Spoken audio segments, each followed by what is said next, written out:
Donc, encore une nouvelle fois, merci, merci Amélie, merci Arnaud d'être avec nous aujourd'hui. Pour commencer cette conférence, est-ce que vous pourriez nous parler un peu plus de vous, avec vos propres mots sur votre parcours, s'il vous plaît? C'est moi qui commence. Très bien. Bonjour à tous. Donc, la présentation qui vient de vous être faite est impeccable. Je n'ai pas grand-chose à rajouter. Donc, je m'appelle Amélie Cordier. Je suis docteur en intelligence artificielle depuis 2008, une époque où personne ne parlait d'intelligence artificielle autrement que en ce qui concerne la science-fiction. J'ai fait ma thèse dans un domaine dont on ne parle plus beaucoup non plus, qui s'appelle le raisonnement à partir de cas. Il y a un domaine de l'intelligence artificielle dont on parle en disant que c'est de l'intelligence artificielle symbolique. Je reviendrai dessus dans 2 minutes. Et aujourd'hui, donc, je travaille toujours dans l'intelligence artificielle. Alors, je ne suis plus chez Humano, même si j'y ai passé 3 belles années. Maintenant, je travaille pour un groupe qui s'appelle Attestation Légale et qui s'occupe de valoriser les documents administratifs dans le domaine du BTP. Comme quoi, l'intelligence artificielle mène à tout. Et j'ai également un rôle d'animatrice du territoire régional auprès de Digital League, qui est le cluster des entreprises du numérique. Voilà, je pourrais vous raconter plein d'autres choses, mais je vais prendre juste 3-4 minutes pour vous parler pour vous donner 2-3 définitions de l'intelligence artificielle, histoire qu'on ait un terrain de discussion commun. Il y a tellement de choses à dire que c'est difficile de tasser ça en 3-4 minutes. Je vais essayer de me concentrer sur l'essentiel. Première chose que je voudrais que vous reteniez pour aujourd'hui, c'est que l'intelligence artificielle, c'est une discipline scientifique, au même titre que les mathématiques ou la physique. Ce n'est pas un mythe, ce n'est pas de la science-fiction, c'est une discipline scientifique qu'on date globalement à l'année 1956 en tant que discipline scientifique. Pourquoi? Parce qu'en 1956, il y a des chercheurs qui se sont réunis pour créer ce domaine qu'on appelle l'intelligence artificielle. Ces chercheurs, parmi lesquels Minsky, Shank et d'autres, se sont retrouvés à Dartmouth College, donc en 1956. En fait, ça ne veut pas dire que l'intelligence artificielle, l'idée de l'IA date de 1956. Il y a des gens qui s'y sont intéressés bien avant. On en reparlera tout au long de cette conférence. On parlera aussi peut-être de Turing, je ne sais pas, qui a posé les bases de beaucoup de choses sur lesquelles on se casse les dents aujourd'hui en intelligence artificielle. Donc, c'est un outil, c'est une discipline. Alors, oui, c'est un outil, l'IA, c'est une discipline scientifique. Comme toute discipline scientifique, il y a un spectre d'éléments dans l'intelligence artificielle qui est très vaste. En maths, vous avez l'algèbre, la géométrie, la théorie des grands nombres, les équations différentielles. Vous avez tout un tas d'outils mathématiques. En intelligence artificielle, c'est pareil. Il y a un spectre très vaste d'outils de l'intelligence artificielle qui vont de, par exemple, la recherche opérationnelle. Vous en avez peut-être fait dans vos études. Qu'est-ce qu'on peut donner d'autre? La satisfaction de contraintes. Je vous ai parlé du raisonnement à partir de cas sur lequel j'ai travaillé dans ma thèse. Et il y a aussi toute la famille des techniques qu'on appelle le machine learning, apprentissage machine en français, dont on parle énormément en ce moment. C'est pour ça que je vous dis qu'il y a plein d'outils, c'est parce que je ne voudrais surtout pas que vous réduisiez l'idée de l'intelligence artificielle à l'apprentissage machine. On en parlera également ce soir. C'est vrai que l'apprentissage machine, c'est un domaine dont on parle énormément en ce moment parce qu'on voit des progrès phénoménaux, notamment grâce à des outils comme le deep learning, par exemple. On pourra en discuter également. Mais l'IA, ce n'est pas que ça. Voilà, je pense que ça vous donne un aperçu global de tout ce qu'il y a dans l'IA. C'est très, très riche. Et évidemment, je suppose qu'on y reviendra au travers des questions. Oui, tout à fait. Merci beaucoup. Je te passe. Arnaud, oui. Si vous avez quelque chose à ajouter sur la définition de l'IA d'Amélie, n'hésitez pas. Alors, déjà, une petite correction sur ma CV. Je n'ai jamais fini cette thèse de droit en propriété intellectuelle, même si je n'y renonce pas complètement. Mon sujet, c'est toujours est-ce que les robots peuvent bénéficier du droit d'auteur? D'intelligence artificielle qui peuvent être protégées par ce qu'on appelle le copyright. Voilà. Je me suis il est exact en revanche que je fais de la recherche chez IBM et puis la recherche quand même assez appliquée puisque je suis en support de gens qui sont sur le développement de produits. Voilà, mais dans mon autre domaine, c'est… Alors, j'ai dû glisser, en revanche, dans cette thèse, j'ai un peu glissé dans la piscine de la philosophie, parce qu'en effet, assez vite, on se demande, mais pourquoi… Enfin, moi, je me suis demandé, mais pourquoi le droit et l'informatique ont l'air de proposer la même chose? Donc, je suis intéressé à un champ qui est restreint, mais qui est dynamique, du computable law, donc vous voyez, l'informatisation du droit. Concernant la bio, je pense que c'est déjà bien.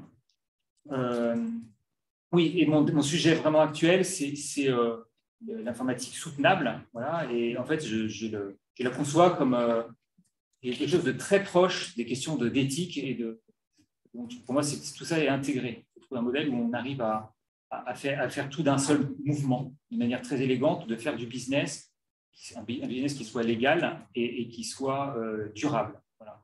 Et il ne faut pas opposer les modèles. Donc, je travaille là-dessus. Voilà, donc sur l'IA, c'est parfait ce que dit Amélie. C'est vrai, pour confirmer ce qu'elle a dit sur… en gros, vous allez voir le machine learning, l'apprentissage machine, si je simplifie vraiment, si je résume, c'est la découverte de nouveaux patterns, de quelque chose de nouveau. Et alors que ce qu'on appelle la vieille IA, sans trop prendre de l'avance, qui est l'IA à base de règles, pour simplifier aussi, c'est celle, moi, ce que je vois chez les clients dans les industries, c'est celle-ci qui est véritablement utilisée en production de manière massive. Voilà. On a besoin, les entreprises ont besoin de prendre très vite de très nombreuses décisions qui impliquent beaucoup de facteurs déterministes. Et ça, pour faire ça, je n'ai pas forcément besoin de faire du machine learning, enfin de l'IA au sens le plus moderne. Je ne vais pas plus loin pour ne pas déformer le propos. Donc aujourd'hui, on va traiter l'IA décide-t-elle mieux que l'humain? Alors c'est vrai que le test de Turing, vous en avez parlé Amélie, cette idée de voir si on est capable de comprendre comment fonctionne la mémoire et l'intelligence humaine.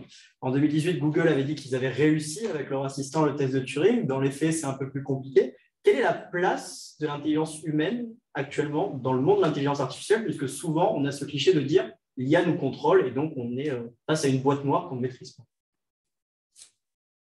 Amélie ou Arnaud? On a acté avec Arnaud au début de cette conférence que je commencerai dans Très bien. Je ne vous dirai pas pourquoi. C'est une question qui pourrait nous occuper 4 heures. Parce que dans la question que tu poses, il y a plein de sujets différents. La place de l'intelligence humaine par rapport à l'intelligence artificielle. Bon, déjà, ce n'est pas comparable. Donc, on pourrait prendre le temps d'expliquer pourquoi ce n'est pas comparable. En fait, d'ailleurs, je vais le faire. Je pense que l'erreur de base, c'est d'avoir appelé intelligence artificielle. Parce qu'on tombe d'emblée dans ce fantasme on essaye de reproduire l'intelligence humaine. C'est faux. Ce qu'on fait d'un point de vue scientifique aujourd'hui, alors oui, il y a des chercheurs qui visent ce qu'ils appellent l'intelligence artificielle générale, c'est-à-dire une intelligence artificielle au moins aussi intelligente que l'intelligence humaine en tout point. On va les laisser de côté, c'est d'où utopistes. L'intelligence artificielle pragmatique qu'on utilise aujourd'hui au quotidien, en fait, ce n'est pas un clone de l'intelligence humaine. Il faut dire les choses comme elles sont. On devrait parler peut-être de fonctions cognitives artificielles, on se tromperait moins. En gros, on parle de mécanismes qui sont capables de résoudre des problèmes. Et donc, en tant que tels, ces mécanismes sont effectivement très souvent bien supérieurs à nous pour résoudre certains problèmes. Je vous mets au défi, par exemple, dans cette salle, de multiplier 4328 par 17 978 343, là tout de suite maintenant. Une intelligence artificielle l'aurait déjà fait. Donc, sujet par sujet, souvent, les IA sont supérieures à l'intelligence humaine, mais leur incapacité, c'est de prendre du recul par rapport aux différents problèmes qu'elles sont capables de résoudre et de faire des choses cohérentes comme nous, on les fait humains. Donc ça, c'est le premier élément de réponse que j'aimerais apporter. Donc, tu me demandais la place de l'intelligence humaine par rapport à l'intelligence artificielle. Et un deuxième truc qui m'a sauté à l'oreille en entendant ta question, c'est oui, on dit que l'intelligence artificielle va nous contrôler. Alors, je vais aussi casser un mythe pour être fidèle à la façon dont on m'a présenté aujourd'hui. J'aime déconstruire la vision de l'intelligence artificielle façon 2001 Odyssée de l'espace. A priori, sauf erreur de ma part, demain matin, il n'y a pas une IA qui va se lever en disant « Tiens, aujourd'hui, je vais contrôler l'humanité ». Il n'y a pas d'intelligence artificielle aujourd'hui qui se balade dans le monde et qui a une volonté propre. En revanche, il y a des outils qu'on utilise et qui, parce qu'ils sont manipulés consciemment, ces outils, ou parce qu'on ne se rend pas compte de l'impact qu'ils ont sur notre quotidien, nous manipulent. Et ça, c'est tout à fait vrai. Aujourd'hui, vous perdez votre capacité à lire une carte parce que vous utilisez probablement Google Maps pour aller n'importe où. Moi aussi, je le fais, hein, je plaide coupable. Aujourd'hui, on a tendance à réduire notre façon de penser à de l'information très biaisée parce qu'on s'informe plus via les réseaux sociaux, Twitter et autres bêtises de ce genre que la façon dont on le faisait dans le passé. Donc, oui, pour plein de raisons, des intelligences artificielles aujourd'hui nous contrôlent. Voilà les 2 premiers éléments de réponse que je voulais apporter. Je suis sûre qu'Arnaud oui, j'essaye de... va rebondir. Oui, c'est ça. C'est ça. En effet, la commensurabilité de l'intelligence artificielle à l'intelligence humaine, je dirais peut-être pour dire, en effet, l'IA n'est pas un clone de l'intelligence naturelle, mais d'une certaine manière, pour moi, elle en est une modalité. C'est-à-dire que la question de la machine à penser, qui est une vieille question de l'histoire de la philosophie, c'est-à-dire même à partir de l'Antiquité, effectivement, il y a déjà des germes forts, parce que chez Platon, mais pas seulement, voilà, de l'idée que peut-être on peut stabiliser les inférences, conduire des raisonnements déterministes avec un minimum de subjectivité. Cette idée présente chez René Descartes, par exemple, hein, le père de la modernité. Voilà, c'est la notion de l'enquête pure. Donc, je dirais que l'intelligence artificielle, entendue comme une machine qui prend des décisions ou qui résout des problèmes, c'est une vieille idée. Et c'est une vieille idée humaine. Et probablement, il y a cette tentation ou cette modalité dans l'intelligence humaine. Alors, je reviens aussi sur un mot que tu disais, c'est intéressant, c'est est-ce que l'IA, les systèmes... Aujourd'hui, la Commission européenne parle de système d'IA. On est déjà en train de s'éloigner un peu du mythe, parce que déjà, et puis bientôt, on va faire des progrès, on va dire, des systèmes informatiques fonctionnant en particulier sur des bases d'intelligence artificielle. Plus ça va aller, vous voyez, plus on va avoir besoin de spécifier, parce que l'IA théorique comme ça, comme une sorte d'objet qui agirait, c'est quand même n'existe pas. Voilà. Ça n'existe pas dans les entreprises, ça n'existe pas dans les laboratoires. Il y a toujours des gens qui programment et qui lancent des instructions, voilà, instructions qui sont processées par des ordinateurs, et cette méthodologie, on peut appeler ça intelligence artificielle. Et c'est quand même toujours des gens. Ce qui est nouveau, on en parlera peut-être aussi, c'est que les ordinateurs, maintenant, écrivent leur propre programme, ils s'émancipent de l'instruction humaine pour eux-mêmes redonner d'instructions à d'autres machines. Et de ce point de vue-là, en effet, ils nous échappent un peu d'une certaine manière, parce qu'on fait quelque chose qui nous échappe. Alors, elles font des choses cohérentes, pas comme nous, c'est sûr, elles ne se posent pas la question. Moi, je dirais que ce qui me paraît très clair, c'est que, et on l'apprend dans l'histoire du droit et dans la philosophie du droit, c'est que les IA ne se posent pas, les robots, les machines, ne se posent pas la question du souhaitable. La question de la conscience est un peu biaisée, parce que vous voyez, qu'est-ce que la conscience? On va voir chez Freud, on va se battre, et puis on va faire des tests, et on va montrer, ah, regardez, l'IA a conscience d'elle-même, vous voyez, il y a toujours un gros malin qui va nous faire une nouvelle expérience. Moi, je dirais que c'est facile de se mettre d'accord, quand même, que l'intelligence artificielle ne se fait pas d'idée, l'ordinateur ne se fait pas d'idée, tiens, ce que je fais, quand je répète, quand j'exécute un programme, c'est peut-être pas souhaitable de le faire. Parce que si je fais des millions d'itérations, ou je réplique des databases comme ça, d'une manière, dans une volumétrie qui devient exponentielle, ça veut dire que les fonctions de consommation énergétique deviennent énormes. Il va falloir brûler des montagnes de charbon pour faire un calcul qui peut-être ne sert strictement à rien. Et nous, en tant qu'humains, puisque nous avons des limites, parfois on a sommeil, parfois on a soif, on est fatigué, il y a un moment où c'est plus...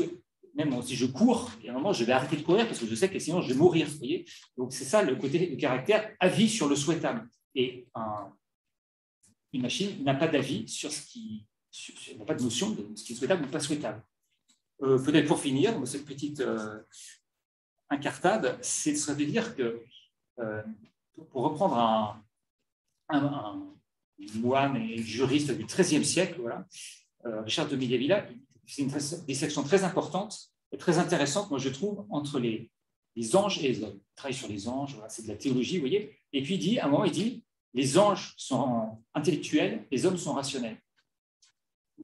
Et je dirais, les agents numériques, les IA, sont intellectuels, il n'y a pas de doute. Comme vous disiez, Annie, on leur donne des équations à d'autres, ils résolvent.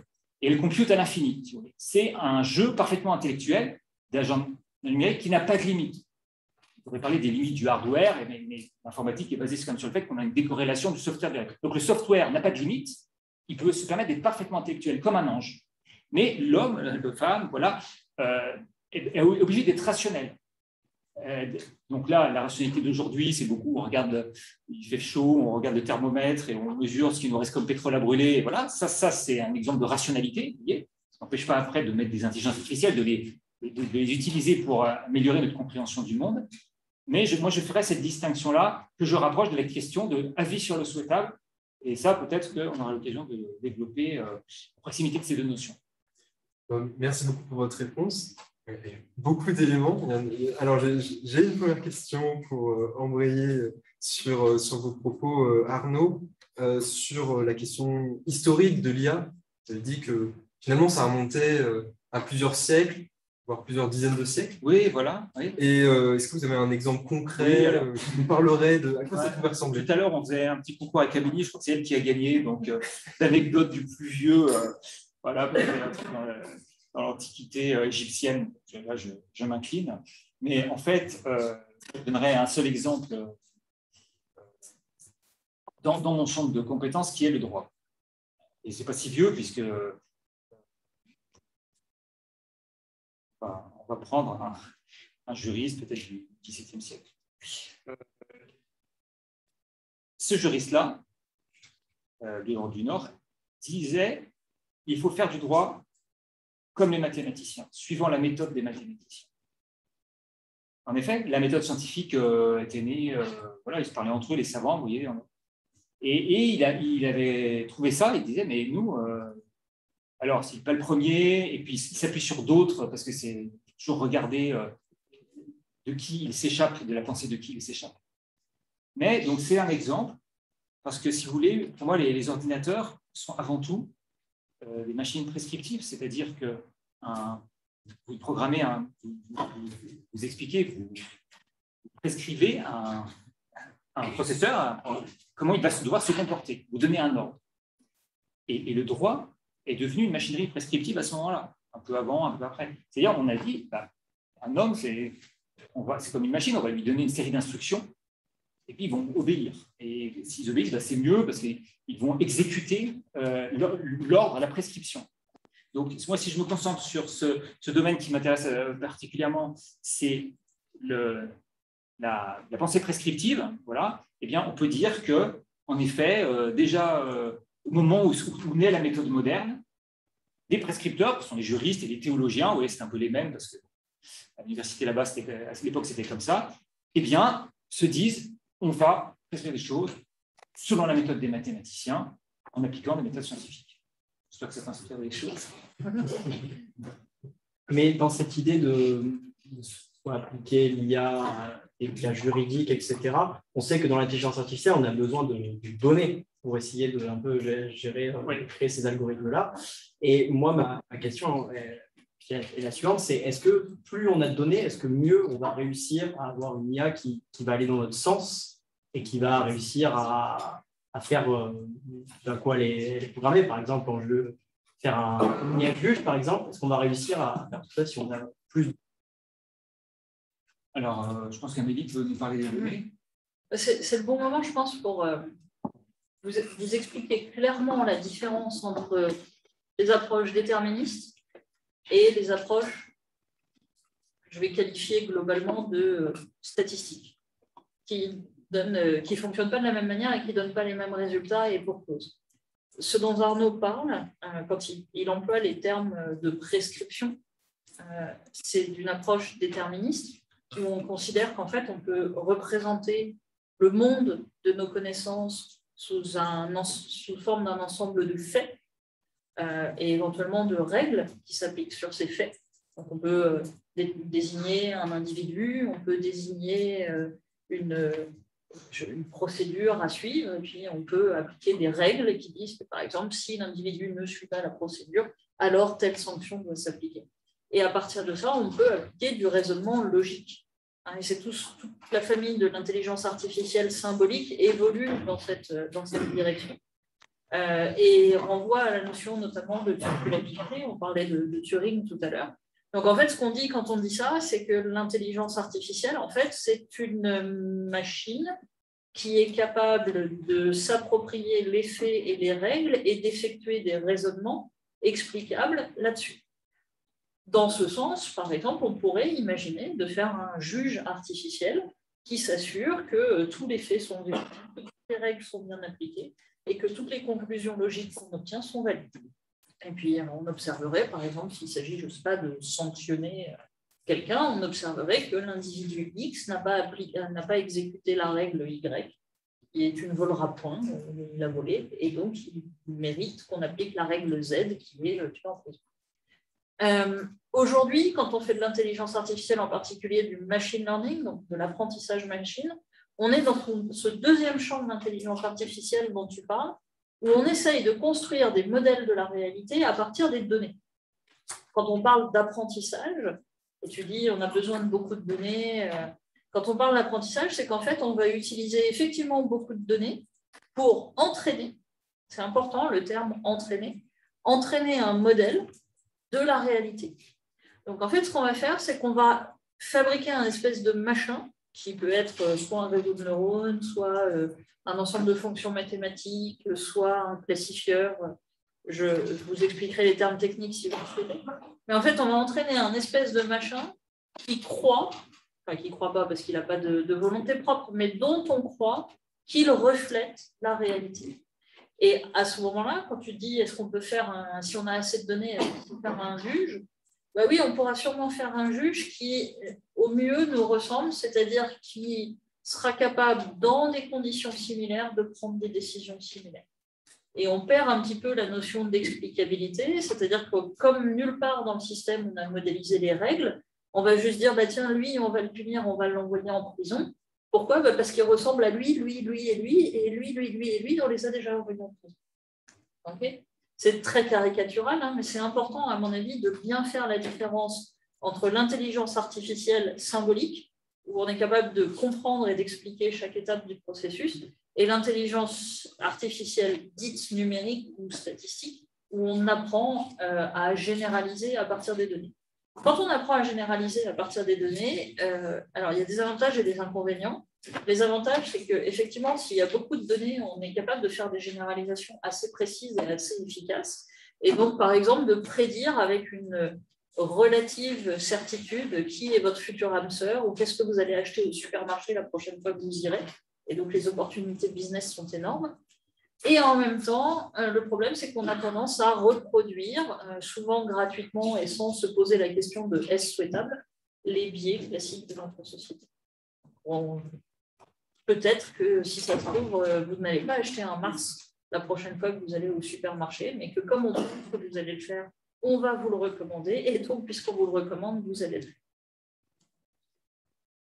On ne saura jamais. Et on ne saura jamais, on ne pourra pas le vérifier. Parce qu'il n'y a jamais. En informatique, c'est quand même toujours intéressant. Il n'y a pas.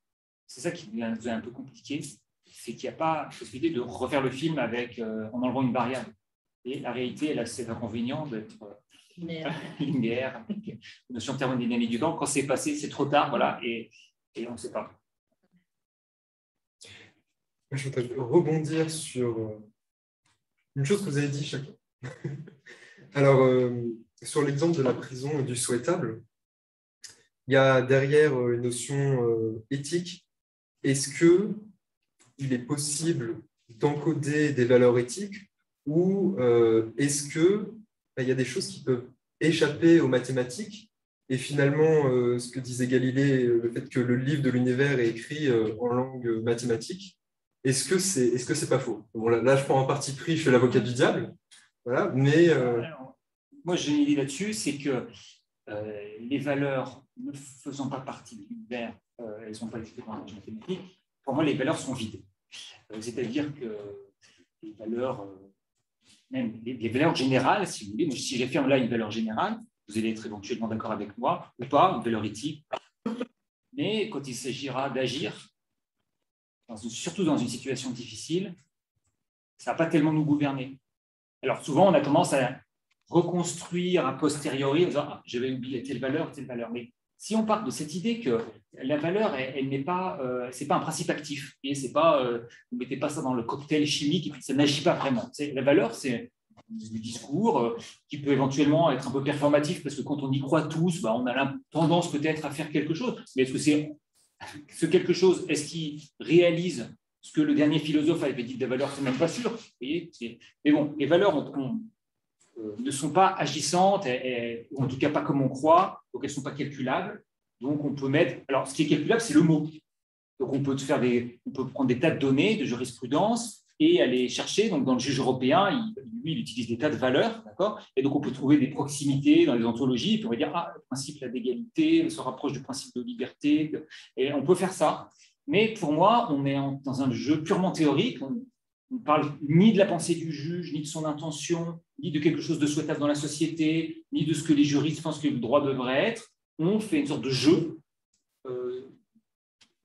avec une reconstitution, bien sûr, parce qu'à posteriori, on peut toujours expliquer, vu qu'en plus, on a passé parfois 5 ans à travailler sur une thèse pour faire un truc, voilà, on va expliquer, voilà, c'est très intéressant, ça peut être utilisé comme ça. Mais pour moi, voilà, si on accepte cette idée, la valeur, en gros, est vide, elle ne véhicule rien de particulier, c'est une manière de discuter, et voilà. Et je pense qu'on ne va pas devoir la calculer, ce n'est pas intéressant. C'est très clair. Mais ça voudrait dire que l'intelligence artificielle, finalement, ce n'est qu'un outil au service de la prise de décision humaine, et que cette idée de remplacer l'humain, en tout cas la décision humaine, par une IA qui serait libre à elle-même, bien qu'elle ait été créée par des êtres humains, ça semble totalement déraisonnable. Pour le juge, pardon, je finis ça, c'est absurde parce que vous faites juger une machine qui n'a pas d'avis sur la situation. Donc, alors, on pourrait dire, très bien, c'est justement ce que je veux, c'est pas d'avis, je veux enlever la subjectivité. Alors, voyons voir si les conditions de l'objectivité sont réunies.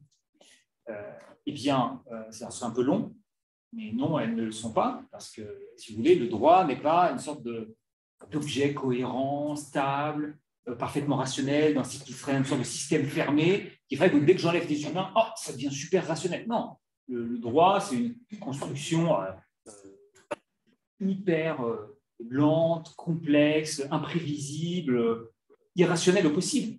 Ce qui est rationnel, c'est les juristes qui travaillent, qui essaient de trouver un sens et qui arrivent à, quand ils lisent 30 documents différents, ils arrivent à vous prendre un concept qui a l'air de parler un peu des 30 documents et qui correspond dans une certaine mesure à une intention des 30 rédacteurs différents. Donc le droit, ça c'était une image, c'est un piège, parce que c'était une image que les juristes eux-mêmes ont longtemps eu, surtout au XIXe siècle.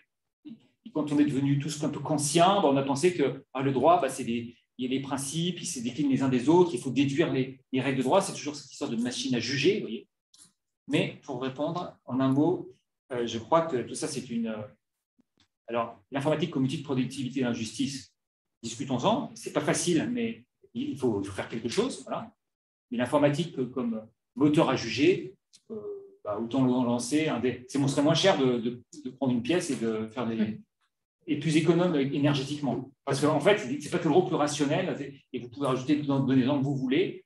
Il y a 1000 raisons techniques qu'on pourrait évoquer. Il y a aussi une peur d'un arrêt de la pensée dans le droit. C'est-à-dire que si notre base de données est figée, bien qu'il y ait des nouveaux cas, on va se baser sur ce qu'on a fait avant. Voilà, c'est sans prendre en compte la nouvelle jurisprudence. La jurisprudence continue d'évoluer, mais je pense qu'il ne faudrait pas laisser penser que c'est la seule raison pour laquelle ça dit n'importe quoi, une IA juge. C'est aussi parce que, si vous voulez, d'une part, elle n'a pas d'idée sur ce que signifient les concepts, donc elle va calculer, elle va balancer des résultats, et est-ce que c'est complètement absurde ou pas, ou un peu pas souhaitable du tout, elle n'en a aucun avis. Voilà. Ce n'est pas seulement parce que les jurisprudences évoluent, c'est parce que pour faire de l'IA, pour faire de la justice en enlevant les hommes, c'est possible fonctionnellement, mais ça veut dire qu'on part du principe que les conditions de l'objectivité parfaite sont réunies.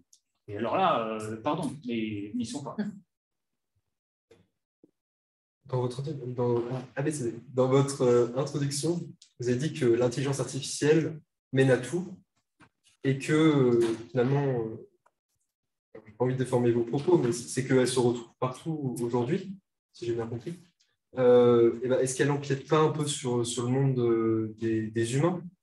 Et finalement, les questions éthiques, de responsabilité, même si l'IA, comme vous avez dit, prend une décision, elle est objective, finalement, est-ce qu'il ne faut pas quand même se poser la question parce qu'elle empiète? Alors, on pourrait poser la même question de l'électricité, la vapeur avant ça. On parlait de l'eau tout à l'heure, et puis l'informatique en général. C'est-à-dire que, comme toute technologie, elle modifie nos usages et donc fatalement, son exploitation empiète d'une manière ou d'une autre sur notre existence. De l'IA aujourd'hui, il y en a partout parce qu'en fait, on utilise beaucoup l'intelligence artificielle pour automatiser certaines tâches. C'est dans l'exemple que tu donnais, il s'agit aussi de, par exemple, essayer d'automatiser le processus de décision. Une fois qu'on a dit ça, finalement, on n'a pas dit grand-chose sur le fait que l'intelligence artificielle empiète ou non sur notre monde. Moi, pour revenir à ce que disait Arnaud sur la question de est-ce qu'on peut dégager les humains et puis remplacer par une intelligence artificielle, quelle qu'en soit la raison, moi, j'y crois pas du tout. J'y crois pas un seul instant. Comme vous l'avez bien compris, l'intelligence artificielle, c'est un outil, un marteau posé sur une table, il ne va pas s'amuser à aller compter des coups tout seul. Moi, je crois beaucoup en l'interaction entre l'intelligence artificielle comme... j'ai beaucoup aimé le terme que tu employais au début de modalité, qui est finalement une corde supplémentaire à notre arc de la pensée, du raisonnement, de l'exécution, et qui d'une part, nous permet de résoudre des problèmes, ce qui n'est jamais négligeable. Aujourd'hui, on peut par exemple faire énormément de simulations, de traitements médicamenteux sans être obligé de faire des tests sur des humains pour écarter toutes les hypothèses qu'on ne veut pas les visiter. Donc, ça peut nous rendre des tas de services. Et puis, en même temps, ce que j'aime beaucoup aussi quand j'étudie l'IA, c'est que ça nous amène, l'autre face de la pièce, c'est que ça nous amène à réfléchir sur nos propres pratiques. Dans le domaine juridique, il y a beaucoup d'exemples sur les IA juges qui ont été testés aux États-Unis et où, en fait, on se rend compte que de toute façon, l'intelligence artificielle ne va pas remplacer le juge. Par contre, elle peut amener des recommandations. Et quand on observe ces recommandations, on peut être amené à s'interroger sur tout un tas de choses. Par exemple, est-ce que les conditions objectives pour prendre la décision sont réunies? Et un exemple typique, c'est que sur cette fameuse IA dont je vous parle, qui a été utilisée il y a quelques années à New York pour étudier les cas de remise en liberté conditionnelle des prévenus, en fait, on s'est rendu compte en analysant la différence entre les prescriptions des juges et les prescriptions de l'IA qu'il y avait des différences et que ces différences étaient plus marquées en fonction de l'heure de la journée en termes de prédiction. Et donc, évidemment, vous vous doutez bien que les statisticiens se sont emparés du sujet et ont commencé à étudier le problème et se sont rendus compte qu'en fait, les juges, alors c'est des résultats validés, je pourrais vous donner les références, mais les juges ont tendance à proposer des solutions plus précautionneuses avant l'heure du déjeuner qu'après l'heure du déjeuner. Autrement dit, si vous êtes prévenu, mieux vaut être jugé à 14h qu'à 11h30. Si vous voulez votre liberté conditionnelle, vous aurez plus de chances à 14h, quel que soit votre background, qu'à 11h30. Alors, les statisticiens tout fiers sont arrivés avec ces résultats. Regardez. Et puis, comment on appelle ça, les physios et autres médecins ont dit, évidemment. Mais comment ça, évidemment? Pourquoi vous ne nous l'avez pas dit plus tôt? Parce que personne ne nous l'a demandé, mais pourquoi vous le savez? Eh bien, on le sait tout simplement parce qu'on sait que lorsque l'humain a faim, son organisme est en situation de faiblesse et son système émotionnel dit attention, il faut être prudent. Et implicitement, inconsciemment, on prend des décisions qui sont beaucoup plus modérées quand on a la dalle que quand on ne l'a pas. Voilà, donc c'est un exemple tout bête, mais de cet intérêt fort, sinon essentiel, qu'il faut qu'on comprenne en tant qu'individu, de systématiquement avoir une réflexion un peu méta sur ce qu'on est en train de faire avec l'intelligence artificielle, parce que ça peut nous amener à questionner non seulement l'IA, mais l'ensemble de nos pratiques avec ou sans l'IA. Donc il s'agit de réfléchir à la manière dont on utilise l'IA, plus que l'IA intègre le souhaitable ou des questions voilà. physiques d'utilisation? C'est un outil, oui, c'est un outil un peu particulier parce que l'IA, en tout cas l'IA connexionniste ou statistique, consiste quand même, globalement, là, sous le contrôle d'Amélie, à explorer systématiquement beaucoup de possibilités, beaucoup de mondes. Et nous, dans la vie, on ne sait pas travailler, on ne sait pas faire de choses en parallèle, ou en tout cas, on ne sait pas agir à deux endroits à la fois. On n'a pas la possibilité d'explorer énormément de possibilités. Je ne vais pas revenir ici, voilà, j'ai fait un peu une hypothèse sur la meilleure manière et je ne peux pas aller tester tous les moyens en parallèle, il faut que je me décide. Et le problème d'avoir cet outil qui explore des millions de voies en parallèle, et ça sans jamais se fatiguer, et sans jamais savoir si c'est bien de continuer, si ça mène quelque part, en fait, c'est un problème énergétique, j'y reviens. Alors pourquoi je parle d'énergie? Je sais qu'on va en parler un peu à la fin, mais bien sûr, il y a le côté écologique, mais je pense que c'est plus profond que ça, et ça c'est pareil, on le comprend assez bien si on remonte un peu le fil de l'histoire. C'est que l'énergie, c'est pas un matériau. L'énergie, c'est plus le terme, c'est plus la mesure de transformation de la matière. Donc en fait, quand j'utilise de l'énergie, je transforme les choses, je les dénature. L'objet pour l'humain, j'ai un cheval. En montant sur ce cheval et en libérant son énergie, voilà, de cheval, je transforme le cheval. Il va se muscler, il va se fatiguer, voilà, et moi je transforme aussi l'environnement puisque je me déplace et le monde est différent de cette manière. Donc quand on utilise de l'IA, c'est un marteau. L'IA est un marteau un peu particulier parce qu'elle est branchée sur le réseau énergétique mondial et elle sait dénaturer à tout allure des millions d'objets qui s'appellent des processeurs. Chose que nous ne savons pas faire ça dans une action avec juste un marteau, je sais juste dénaturer un clou.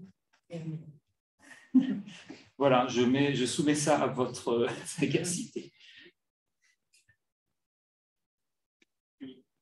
Donc, on parlait d'énergie, etc. C'est vrai que dans toujours cette manière de penser, est-ce que l'IA pense que l'humain, on est plutôt sur l'idée que pour l'instant c'est un outil, mais quand même dans son utilisation, vous avez parlé de l'énergie, etc.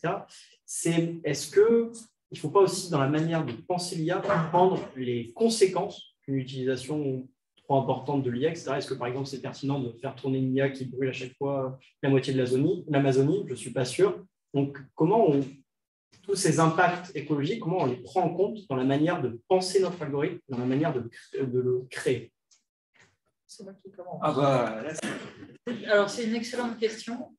Et pour rebondir un peu aussi sur ce que vient de dire Arnaud, en fait, le problème principal entre un marteau la différence principale entre un marteau et l'IA, c'est qu'un marteau posé sur la table, vous le voyez et vous en maîtrisez le périmètre. Okay. Vous avez vaguement idée qu'il a probablement été fabriqué dans une usine, ça a coûté un peu d'énergie, bon, ok.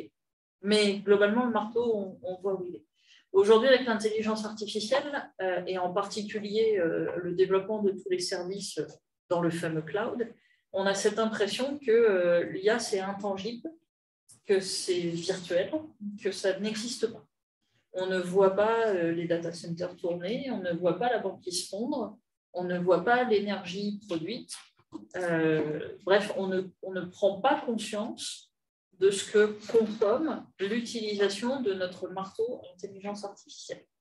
On n'en prend pas conscience en tant qu'utilisateur, c'est déjà assez grave comme problème, mais il y a des problèmes bien pires.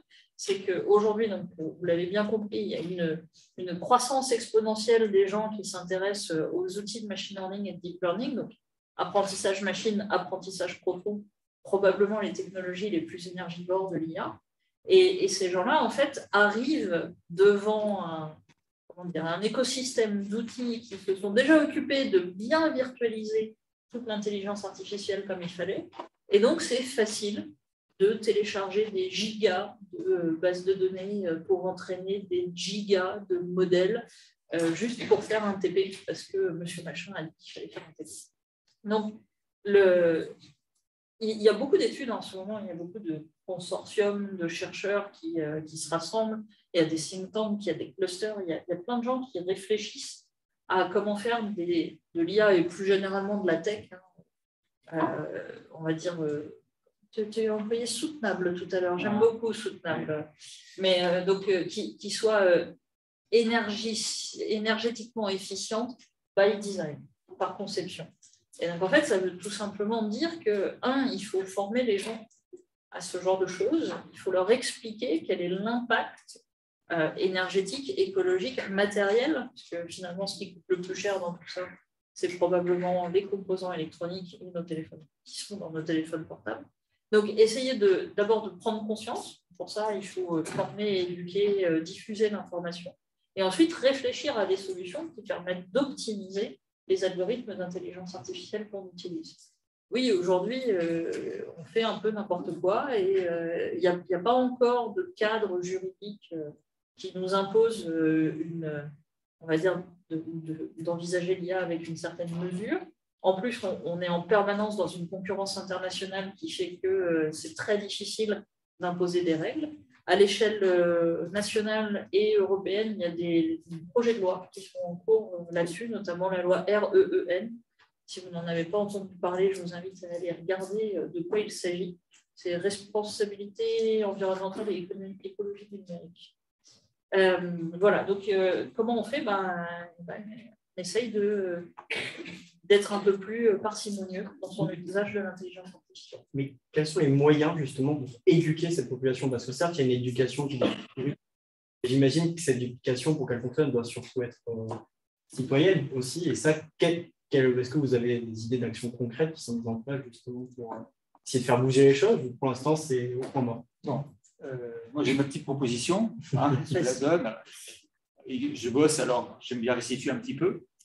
Alors, si vous voulez, je parlais de ce fil qu'il faut retirer pour comprendre ce qui nous arrive jusqu'au moment, Moyen-Âge, où les gens qui veulent faire des prescriptions trouvent cette méthode des mathématiciens. Bien, ça, c'est vachement pratique. On va suivre les méthodes scientifiques, ce qui veut dire aussi on va être capacité d'itérer, de projeter. C'est à peu près à cette époque que s'invente le mot projet, qui veut dire en fait projection, une tentative pour atteindre un objectif. Mais il faut bien comprendre que si je dis, tiens, je trouve que faire un pont entre ici et ma maison pour aller plus vite, c'est un projet, c'est un projet. Mais ça nécessite une transformation du monde. Mais ça, le projet ne le raconte pas. Ce que le projet dit, c'est comment je vais faire pour atteindre l'objectif. Donc ça, c'est quand même la méthode scientifique fonctionne bien avec cette idée. On fait une tentative et après, il faudra itérer. On va regarder, c'est la feedback loop en informatique, on va prendre l'information du contexte et on va remettre en entrée pour dire, là, on a un peu trompé, la prochaine fois, on ne fera pas pareil. Donc, on recommence. Mais donc, dans cette méthode moderne, il y a des inconvénients. Et c'est par exemple, typiquement, ce qu'on voit, c'est qu'on va dire, tiens, on va tester, j'ai un nouveau modèle connexionniste extraordinaire, boum, des pétaflops de data, et là, de traitement, et là, ça devient compliqué énergétiquement, mais c'était la tentative. Et dans le modèle, c'est le Bitcoin qui est connu pour ça, voilà. Dans le modèle, on n'avait pas dit qu'il faudrait faire gaffe de ne pas brûler plein de montagnes de charbon. Mais donc, ce n'était pas compris dans le modèle, pas de chance. Voilà. Et donc, pour ça, il faut dire, l'idée que je propose, modestement, si vous voulez, c'est de dire que faisait le juriste, donc celui qui disait, vous allez faire ci, vous allez faire ça, quand il n'était pas dans ce mode projet, dans ce mode, tiens, j'ai une nouvelle idée, parce que j'ai un modèle théorique qui me dit ça, on va faire comme ci, on va voir ça. Qu'est-ce qu'il faisait? Et qu'est-ce qu'il continue à faire aujourd'hui? Parce qu'évidemment, la pensée prescriptive n'a pas envahi tout le cerveau du juriste. Voilà. C'était la recherche de la solution équitable, donc, qui se base sur la pensée d'Aristote, ça traverse l'Antiquité jusqu'au Moyen-Âge, Thomas d'Aquin. Et qu'est-ce que c'est la recherche de la solution équitable? C'est dire, j'ai des informations de la science, mais je n'ai pas encore inventé la méthode scientifique, donc j'en ai pas beaucoup, et j'ai surtout des savoirs empiriques, j'ai une compréhension de l'état du monde qu'il faut discuter. J'ai ma situation réelle, c'est ma configuration informatique. Et puis, ce qu'on me demande quand je juge, c'est d'être équitable. C'est de d'avoir comme objectif le bien, si vous préférez, le souhaitable, ce qui veut dire souhaitable à tous égards, pour l'accusé, pour la victime, pour la société, pour la forêt, pour l'animal, pour le truc. Et je vais essayer de trouver le facteur commun qui fait que quand je bouge dans le sens que je crois être rationnellement un sens qui me met en meilleure posture. Parce que c'est mieux. C'est mieux dans toutes les dimensions que j'ai analysées. Et donc, tout ça pour vous répondre, il me semble qu'on peut chercher des nouveaux modèles, des métamodèles qui combinent tous les modèles qu'on a. On peut refaire des tentatives extrêmement innovantes pour, par exemple, l'informatique quantique, le stockage sur ADN, etc. Donc ça, on peut faire. C'est encore des projets. Donc, je vais dire transformation d'état du monde avec un gros point d'interrogation, les externalités qu'on ne sait pas. Ou c'est un peu l'un ou l'autre, et il va falloir choisir. Ou je me remets dans cette... Ce que j'ai envie, c'est de bien faire. C'est de provoquer des cercles vertueux, parce que j'aurais fait le moins rationnellement ce que me disait mon cerveau et celui des gens sur le moins mauvais mouvement que je peux faire. Et je pense qu'il y a beaucoup de travail pour les informaticiens, pour les scientifiques, pour tout le monde en fait, c'est du travail vraiment pour tout le monde. C'est du jeune état du monde.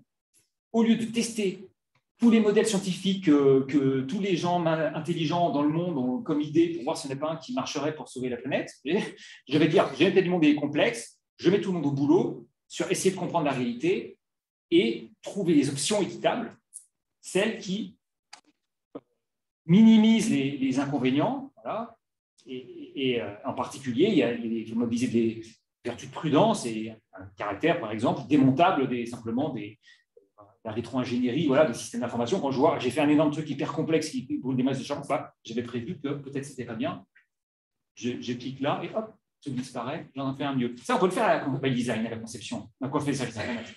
Mais on le fait que si on est intéressé par la prudence, ou si on est intéressé pour que notre truc soit vraiment souhaitable, et pas, tiens, je vais obéir à mon business model, à mon dernier modèle scientifique, et puis au projet de la Commission européenne. Parce que là, je transforme l'état du monde, je ne sais pas comment. Alors, j'espère que j'ai un petit peu passé mon idée. Voilà.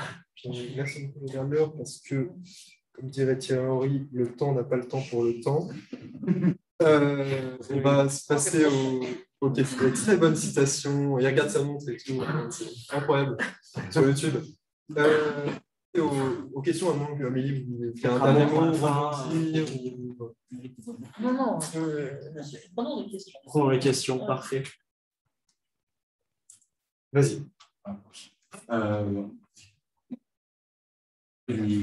La concurrence internationale, c'est la France et l'Europe dans l'IA en général. Et est-ce qu'il y a des pointures de l'IA que tout le monde reconnaît Je vais juste répéter la question pour les personnes sur le Zoom. Donc, où se situe la France et l'Europe en termes d'intelligence artificielle par rapport à la concurrence internationale? C'est une bonne question. Je vais faire une caricature parce que c'est pareil, on pourrait y passer 4 heures. Mais aujourd'hui, il y a 3 modèles qui s'opposent sur l'intelligence artificielle. Il y a le modèle américain très aventurier, très dans l'état d'esprit. On va tester tous les modèles possibles et puis on va choisir le meilleur. Il y a la Chine. C'est la même chose, mais dirigée par le gouvernement. Et au milieu, il y a l'Europe. Chacun de ces 3 piliers, on va dire, qui sont engagés dans une compétition internationale forte,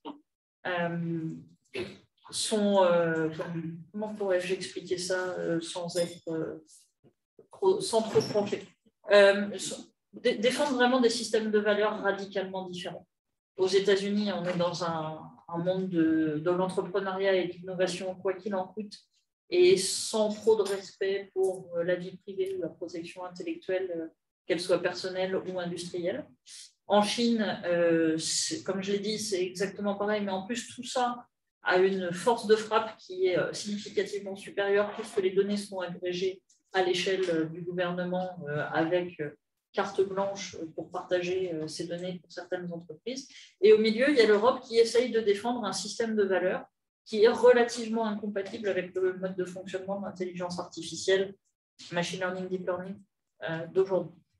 Cela dit, je pense qu'il est quand même nécessaire de continuer à se battre pour défendre ce système de valeurs, pour la bonne et simple raison qu'elle nous donne encore des formes de choix dans les applications de l'IA qu'on voit aujourd'hui.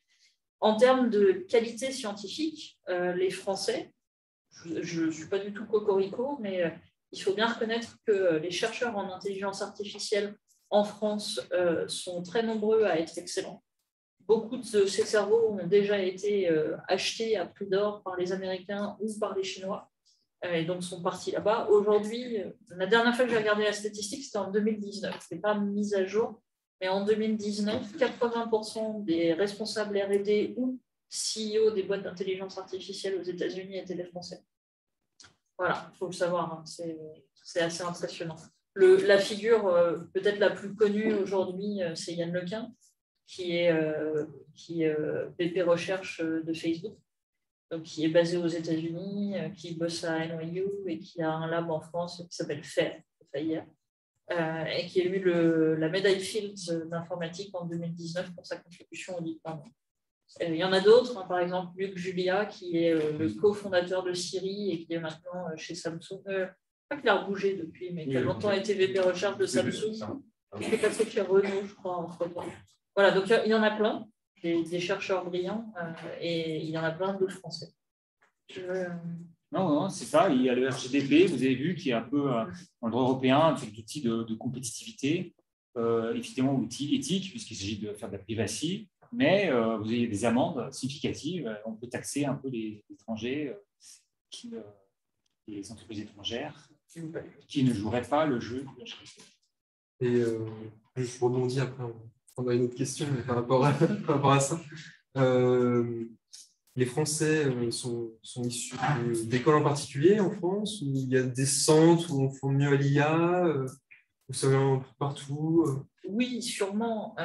En fait, je pense surtout qu'il y a une culture, depuis des années, enfin, voire des siècles, il y a une culture très forte des mathématiques en France.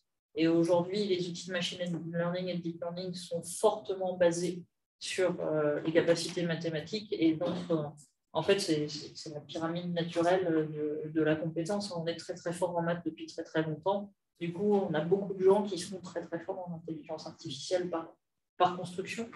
Alors, après, oui, il y a certainement des écoles qui forment des meilleurs chercheurs en IA que d'autres. Personnellement, je considère que je ne suis pas totalement mauvaise et j'ai fait une université de province. Voilà, on en parlera avec les Parisiens. Et puis, voilà. Non, mais ce que je veux dire, c'est qu'il y a du potentiel partout.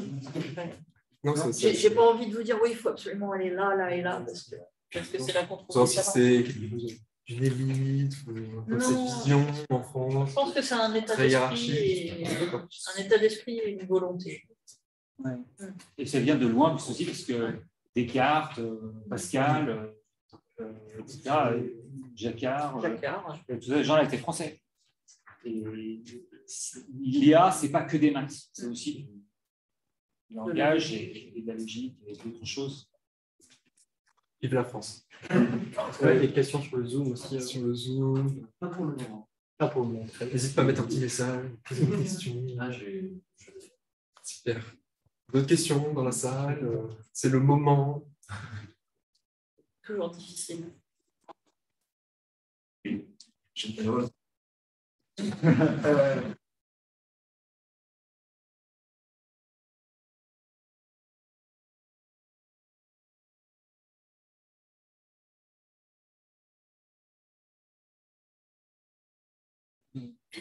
me permets, et puis je réponds juste la question pour les personnes sur les Zoom. Donc, comment améliorer un peu écologiquement les modèles qu'on peut avoir en intelligence artificielle? C'est pas seulement écologiquement, c'est-à-dire que c'est clair qu'il n'y a pas mieux que l'IA, un système fermé et contrôlé, pour optimiser, trouver un nouveau pattern qui n'était pas des relations causales qui n'étaient pas visibles à l'œil nu au cerveau humain, pour prendre un très grand nombre de décisions très vite quand on a besoin de le faire.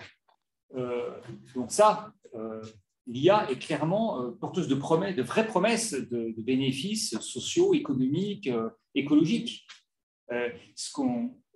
Mais dans l'histoire de cette science, vu que c'est tout nouveau, même si 1950, l'IA moderne, voilà, mais on est des enfants. Mais nous sommes des enfants dotés d'un outil très puissant. Du coup, il faut vite apprendre à bien l'utiliser. C'est pour ça que il y a la possibilité de grands bénéfices, voilà, en particulier économiques, mais il ne faudrait pas trop rêver. Personne ne pense que il y a quelque chose de le plus grand monde ne pense qu'il y a quelque chose de magique qui fait qu'à la fin, la tartine tombe du bon côté et si on va avoir 2-3 startups qui vont lever $1 milliard, ça va être génial en termes d'emploi, génial en termes de croissance, génial en termes de planète et de gilets jaunes. Donc, il y a pas, on ne les voit plus trop, les courroies mécaniques qui font que donc, ne mettons pas tous nos œufs dans ce panier-là, mais apprenons à faire de l'IA sérieusement et d'un but professionnel, parce que ça, c'est quand même pour... j'en sais rien, démanteler des arsenaux nucléaires ou des choses comme ça, c'est clair qu'on a besoin d'IA. Je pense qu'il y a deux aspects dans ta question. Il y a l'aspect comment on fait en sorte que les algos d'IA consomment moins. Et donc ça, au sens consommé, hein, on va résumer ça en disant globalement, il faut faire moins d'opérations. Si on fait moins d'opérations, on consomme moins. Donc il y a tout un champ de recherche sur l'optimisation, notamment en machine learning et en deep learning, l'optimisation de l'entraînement des modèles qui permettent d'obtenir les mêmes performances avec moins d'opérations. Donc ça, c'est déjà un premier boulot. Il y a même un boulot plus de fond qu'on pourrait faire en disant on va chercher à optimiser non pas le nombre d'opérations, mais la consommation énergétique d'une opération. Alors ça, on peut le faire de différentes façons. Aujourd'hui, la plupart des outils de l'IA sont codés en Python, et un langage qui, d'un point de vue énergétique, est véritablement catastrophique. Et on pourrait se dire, mais peut-être qu'on pourrait choisir un autre langage support en amont et du coup faire des opérations qui sont moins coûteuses énergétiquement. Puis on peut même aller plus loin en disant, mais aujourd'hui on fait de l'IA sur des processeurs, voire des GPU qui ne sont pas vraiment faits pour ça. Et en fait, si on optimisait l'architecture matérielle, on consommerait encore moins. Donc ça, c'est l'optimisation de l'IA à des fins globalement énergétiques et impacts environnementaux. Puis on peut voir l'autre aspect qui est de dire on pourrait aussi utiliser l'IA, idéalement celle qu'on a déjà optimisée, pour résoudre des problèmes énergétiques. Et aujourd'hui, on voit de plus en plus d'applications se développer dans ce sens. Alors ça peut être... il y a une boîte à Lyon, par exemple, dont j'aime bien faire la pub une fois de temps en temps, qui fait de l'optimisation de consommation électrique pour les entreprises, les industries.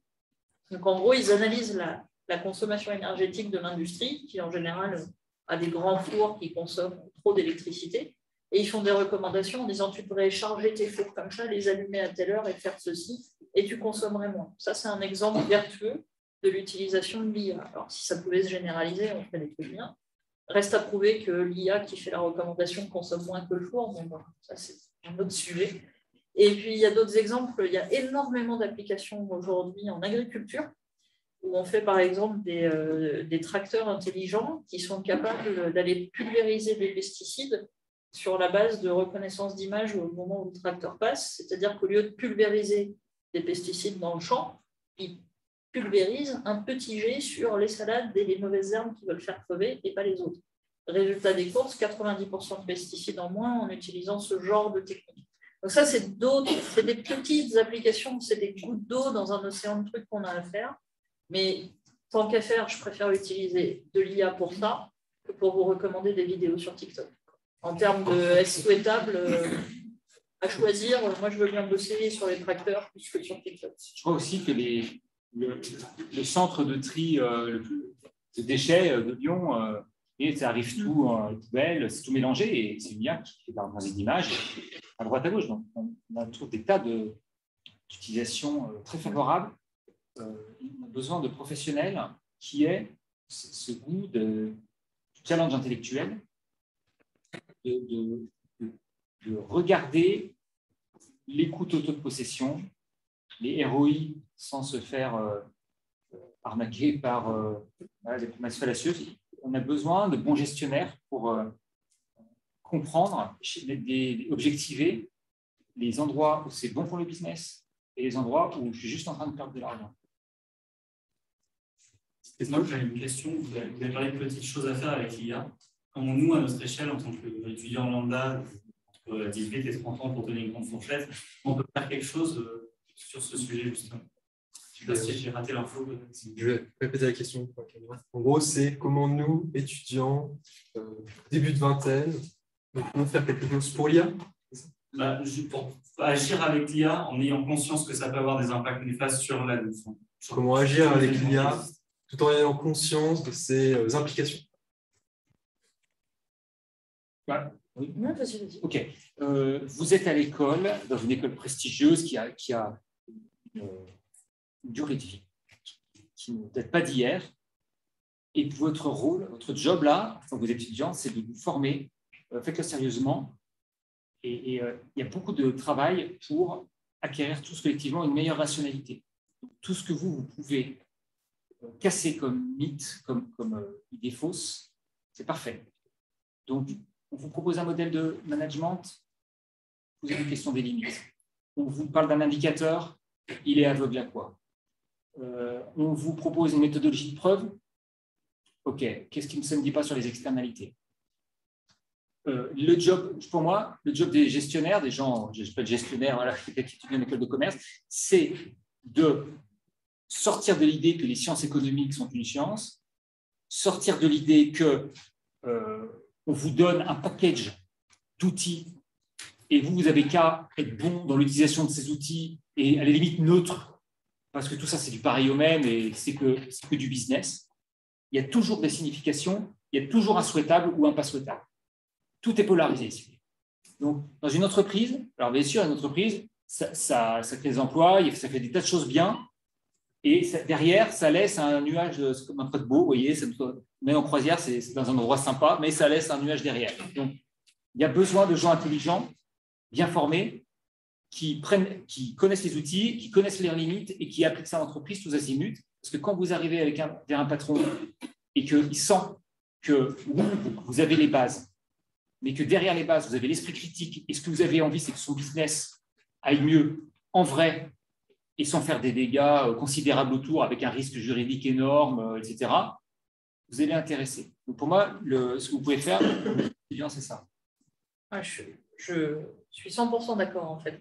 Moi, je suis convaincue, et c'était une des raisons qui m'avait motivée à lancer Lyon ISEAI à l'époque, je suis convaincue que la seule solution pour faire évoluer les choses, c'est d'augmenter individuellement notre niveau d'exigence au regard de ces technologies. C'est vrai pour l'IA, c'est vrai pour l'usage du numérique en général. Comment on fait pour augmenter le niveau d'exigence global? Et bien, en fait, on sensibilise les individus et on invite les individus à comprendre et à sensibiliser autour d'eux. Et je suis tout à fait d'accord avec ce qui vient d'être dit. Il y a vraiment un enjeu aujourd'hui à avoir des bons managers, des bons décideurs, des bons chefs de projet qui ne voient pas qu'un seul indicateur, mais qui sont capables d'envisager la situation dans son ensemble pour promouvoir des technologies plus responsables au sens large. Parce que ce que tu demandais tout à l'heure sur comment on fait, parce que vous demandiez d'ailleurs sur comment on fait, de quoi on a besoin pour faire évoluer l'IA. Aujourd'hui, on voit de plus en plus, par exemple, que les financements des projets ne prennent plus en compte seulement l'indicateur de rentabilité, mais aussi l'impact environnemental, l'impact social, le machin, le truc, le bidule. En fait, il faudrait juste que ça devienne la norme. Et pour que ça devienne la norme, il faut que ça devienne nos exigences. Je vais vous raconter une petite anecdote microscopique, mais qui me met hors de moi. Pour venir ici, j'ai oublié de brancher mon téléphone à ma voiture et du coup, j'ai mis la radio. Et à la radio, il y a de la pub. Et j'ai entendu la pub pour une marque un opérateur téléphonique que je ne citerai pas, qui raconte la vie de Maud, qui est super contente de rentrer cette année, parce que c'est quand même la révolution. Avec son nouvel abonnement, elle va pouvoir enfin atteindre ses objectifs, à savoir regarder ses séries en 5G dans le bus. En fait, le fait qu'aujourd'hui, un grand opérateur téléphonique français puisse oser diffuser sur des grandes ondes ce genre de pub, ça me met hors de moi. J'ai rien contre la 5G, j'ai rien contre les séries, j'ai rien contre les gens qui prennent le bus, mais pour moi, c'est un contre-exemple parfait de ce qu'il faut expliquer aux gens aujourd'hui. Est-ce que Maud, je ne sais pas qui est Maud, et je ne souhaite pas sa vie, mais est-ce qu'elle se rend compte de ce qu'elle consomme parce qu'elle a changé son téléphone portable pour cette rentrée et qu'elle regarde les séries en 5G dans le bus. Alors, j'aime beaucoup, si tu permets, et c'est là que moi je trouve que la pensée classique est une grande aide, c'est-à-dire Maud. C'est pauvre Maud. Et Maud est au fond de la salle ce soir. Maud ne se sent pas très bien avec cette histoire de 5G. Là, ça lui coûte une blinde. Elle n'a pas forcément les moyens, mais bon, les séries, elle aime trop. Elle sent bien qu'elle est un peu migraineuse le soir en rentrant, parce que série. Et elle ne sait sans doute pas, parce que pendant qu'elle regardait la série, elle ne réfléchissait pas, il faut brûler du charbon là derrière pour faire tourner tout le bazar. Ça s'appelle les cercles vicieux. C'est-à-dire, quand je ne choisis pas d'essayer de faire bien, je fais mal. Vous voyez, c'est bizarre, hein, on a trop l'habitude, mais en fait, il me semble que c'est comme ça. C'est aussi simple que ça, en fait. C'est Maud a cédé à ce qu'on va dire la facilité. Elle a déclenché des tas d'inconvénients. Et comme premier inconvénient, elle est addicte aussi, donc il va lui en falloir plus. Elle va recommander ça à ses copines. Elles vont être de plus en plus cercle vicieux. Si Maud ne regarde pas son épisode, mais se dit, allez, bon, j'ai ce bouquin-là, c'est un tout petit bouquin, vous voyez, mais tout le monde m'a dit que c'était super. Voilà, je vais le lire ce soir. Dénaturation énergétique, comme j'expliquais tout à l'heure, rien du tout. Très très faible, elle va un tout petit peu altérer la nature de la page. Il y a quelques grammes de papier qui vont s'envoler dans le bus, voilà. Elle va devenir plus intelligente, elle ne va pas consommer le charbon, elle a un truc à raconter, elle va se désintoxiquer un petit peu, elle va, voilà. Donc, cercle vertueux. Donc, je trouve que ça m'explique bien ce cas de Maud. Moi, j'ai très envie d'écrire à cet opérateur téléphonique et de lui dire arrête de tuer la planète. Ouais, il y en a qui se battent pour le contraire pendant ce temps. Je disais, monsieur 100% CSFR. Je suis pas sûr. J'ai un doute. Il y aurait, on va bientôt arrêter les questions, une ou deux. Elle avait levé la main tout à l'heure. Moi, j'avais une question par rapport à l'utilisation de Python comme ça pour le développeur. Est-ce que vous pensez qu'aujourd'hui, il existe une véritable alternative, une alternative positive? Si oui, laquelle? Et la deuxième partie de la question, c'est refonder le socle de l'IA. Est-ce un projet possible dans l'utilisation et le développement de cette intelligence artificielle? Je répète à la question. Donc, existe-t-il une alternative moins énergivore que Python? Et est-ce qu'il est possible de refonder le socle technique de l'intelligence artificielle toujours? Alors, passer d'un langage à l'autre, souvent, ce n'est pas trivial parce qu'en effet, est-ce que ton développeur il est formé et est-ce que ton modèle peut être programmé efficacement dans ce langage-là? Et alternative qui consomme moins. Et ton langage alternatif qui consomme moins, est-ce que demain, si l'architecture sous-jacente elle rechange, s'il y a une librairie etc., est-ce qu'il va encore consommer moins? Donc, je dirais que c'est pas forcément. Ça nous informe. C'est clair que si j'ai le choix et que c'est par ailleurs équivalent, je ne vais pas aller vers Python. Ça ne peut pas suffire. Est-ce qu'on peut refonder techniquement? Moi, je ne suis pas du tout un expert. Donc, tout ça, vous comprenez, dans les systèmes informatiques, c'est multidimensionnel. Voilà, donc c'est l'hardware, le software, le cloud, il va falloir trouver la bonne combinaison de choses à faire. Moi, il me semble qu'il y a peut-être des promesses parce que l'informatique a quand même cette capacité, et là, Amélie qui programme plus que moi pourra me dire, mais de packager les choses et de faire des fonctions d'utiliser des fonctions mathématiques quand même comme je disais tout à l'heure, d'optimisation. Donc c'est ce travail-là qu'il faut. En termes d'urgence, ça suppose que les objets doivent rester un peu stables. Parce que si tout bouge, je vais optimiser là et puis je vais pousser des variables ailleurs que je ne verrai pas bouger. Donc, c'est pas trivial, mais moi, je pense qu'on a le cerveau qu'il faut pour affronter ce genre de dilemme, quoi. Oui, je suis d'accord et je suis même plus optimiste que ça. Alors, juste, je vais commencer par la deuxième partie de la question. Il n'y a pas un socle de l'IA. Il y a plein de librairies, outils, méthodes, modèles. Donc, il y en a qui sont plus populaires que les autres. Après, ma petite pique sur Python était plus caricaturale. C'est parce que la plupart des outils qu'on met dans les mains des étudiants sont en général, TensorFlow et compagnie, en Python, parce que c'est facile, on pourrait envisager de révolutionner un peu ça et de choisir des approches un peu plus décentes. Après, c'est tout le principe de la recherche et puis de l'innovation. Aujourd'hui, à performance équivalente, un système qui consomme moins, en termes de temps, de nombre d'opérations, temps d'exécution et autres, un système qui consomme moins, c'est un système qui est meilleur, tout simplement. Donc, il y a un enjeu, c'est-à-dire que cet enjeu, il n'apparaît pas forcément dans les 6 premiers mois du POC d'une startup, mais il apparaîtra à un moment ou à un autre dans la vie d'un produit. Et donc, ça, j'y crois vraiment à cette idée qu'on va chercher systématiquement à faire des systèmes plus efficients. Et d'ailleurs, je discutais récemment avec des gens qui sont dans l'IoT et qui me disaient, mais en fait, vous me faites rire avec votre IA Sustainable by Design. Faites de l'IoT, allez faire un petit composant d'IA qui reconnaît des plaques d'immatriculation sur des bornes de charge électrique en race campagne où vous n'avez pas de Wi-Fi et vous avez parfois un peu de 3G.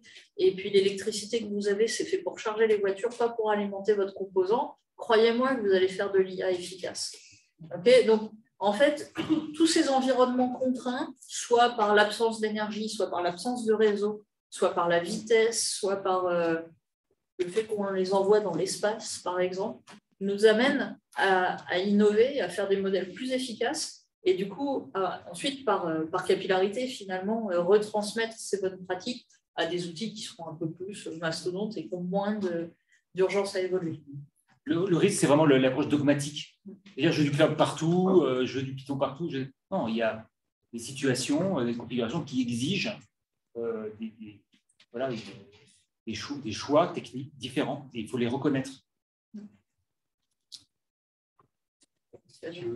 Une dernière question. Dernière question.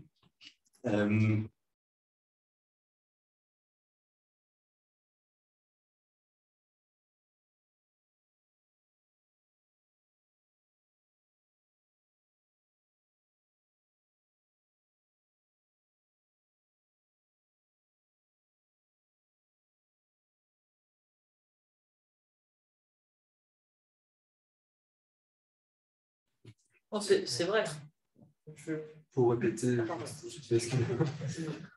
est-ce que, donc, avec l'IA, on se lance dans l'IA parce qu'il y a des enjeux géopolitiques au niveau national?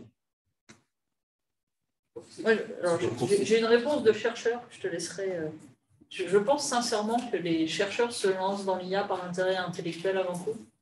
Et par contre, que la décision ou non de financer et, dans une certaine mesure, de subventionner certains projets d'IA, effectivement, est une décision politique. Et oui, aujourd'hui, il y a une compétition internationale. Et si on veut être présent dans la compétition internationale, il faut développer nos propres outils et au moins être en capacité de comprendre les outils qui sont développés outre-Atlantique ou un petit peu plus loin à l'est de chez nous. Voilà, donc pour moi, il y a les deux choses. Il y a l'appétence naturelle pour les mathématiques, les disciplines scientifiques et puis la pensée artificielle, la logique, on en parlait tout à l'heure. Et puis, il y a cette nécessité de figurer dans la compétition internationale. Juste pour vous remettre 2-3 dates sur la dimension politique, il y avait des laboratoires qui s'intéressaient à l'intelligence artificielle, qui ne s'appelaient pas comme ça à l'époque, en France avant 1956. On peut trouver des chercheurs qui s'intéressaient à la pensée artificielle en France avant 1956. Parmi les pères fondateurs de l'intelligence artificielle, certes, il n'y a que des anglophones, mais si on prend un Jacques Pittrat, par exemple, qui est considéré comme le père français de l'IA, c'est la même époque, sauf que c'est francophone, donc pas trop d'échanges scientifiques à ce moment-là. Et puis, il s'est rien passé pendant quelques investissements et autres, mais il ne s'est pas passé grand-chose pendant des années. Et quand il y a eu cette espèce de course à l'armement d'intelligence artificielle, et notamment la Grande-Bretagne, d'abord le gouvernement Obama, puis ensuite la Grande-Bretagne ont sorti leur stratégie intelligence artificielle, François Hollande a bossé sur une stratégie intelligence artificielle qui est allée au niveau du rapport publié et présenté, et qui s'est arrêté là, qui a été enfoui ensuite par Macron parce qu'il a été élu. Et il y a eu le deuxième rapport stratégie intelligence artificielle par le gouvernement Macron, qui a donné lieu à la création de 4 instituts d'intelligence artificielle dans 4 villes de France, qui est une façon comme une autre d'affirmer une certaine présence sur le territoire international. Voilà, et ça me dépasse largement, mais il faut bien choisir les applications, les combats, parce que c'est très intéressant de commencer par l'approche du chercheur. Parce que le chercheur, il a cette particularité qu'il est un peu angélique, comme j'expliquais tout à l'heure. C'est-à-dire qu'il n'a pas forcément besoin, encore que de plus en plus, il faut quand même montrer qu'il y a des bénéfices de son projet de recherche, en termes d'innovation de brevets, etc., il faut quantifier, mais c'est parfois un peu illusoire de faire ça. Donc, n'ayons pas une approche théorique. C'est-à-dire que, OK, être dans les leaders de l'IA, oui, mais qu'est-ce qu'on en attend vraiment comme avantage concret si on n'est pas capable de les expliquer? Vous voyez, je prends juste l'exemple de l'hôpital. Il y a la télémédecine, vous connaissez, et les robots qui scrutent mieux les cancers de je ne sais plus quoi que des médecins spécialistes, d'accord. Mais ça, évidemment, on comparait des choses qui ne sont pas comparables, parce que vous comparez un robot à qui on donne les bonnes photos et qu'on continue à maintenir, à entraîner, à fournir de l'électricité, etc. Et finalement, il y a parfois des choses dans les systèmes humains. Est-ce que je n'ai pas envie plutôt d'avoir des gens qui ont la compétence, qui la conservent, qui l'augmentent, qui sont un tout petit peu moins efficaces sur des tranches du process que le serait un robot, mais qui parlent entre eux, gèrent, font attention aux inconvénients, s'occupent des patients, vous voyez. Et dans l'équipement informatique et dans l'innovation, parfois, on jette un peu le bébé avec l'eau du bain.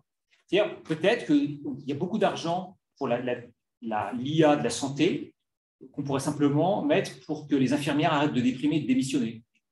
Parce que quand on a un hôpital qui est super fort pour le meilleur du monde pour faire les fonds d'œil, voilà, parce qu'on a disrupté absolument tous les médecins, mais que pour faire ça, on a dû ruiner tous les autres et que tout le monde démissionne. Et c'est pas ce qu'on voulait. On voulait un hôpital qui fonctionne pour les humains. Donc n'oublions pas de garder l'être humain et son besoin, voilà, sa dignité au centre de la réflexion, avec les technologies comme une cerise sur le gâteau, que parfois elle est utile et on ne peut pas s'en priver. Il faut reconnaître ces situations. Souvent, c'est des systèmes clos, fermés, stables, gérables, duquel on voit les contreparties énergétiques. Si c'est je balance dans le cloud et je ne sais pas, là, effectivement, la question se pose. On arrive à la fin de la conférence. Merci Arnaud, merci Amélie. Donc, première conférence.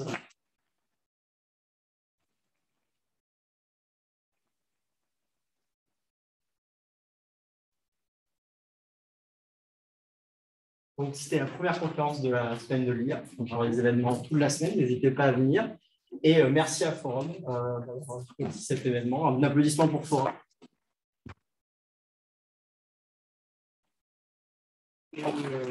Merci au public, surtout, d'être là. À revenir aux prochaines conférences. Il y en aura une début octobre. Merci. Et Et nous, avec Plug and Play, on continue tout le long de la semaine, avec Plug and Play et Queduris tout le long de la semaine, à parler d'intelligence artificielle et un peu de casser tous les mythes autour. Encore merci à Arnaud et Amélie. Merci de bien Merci.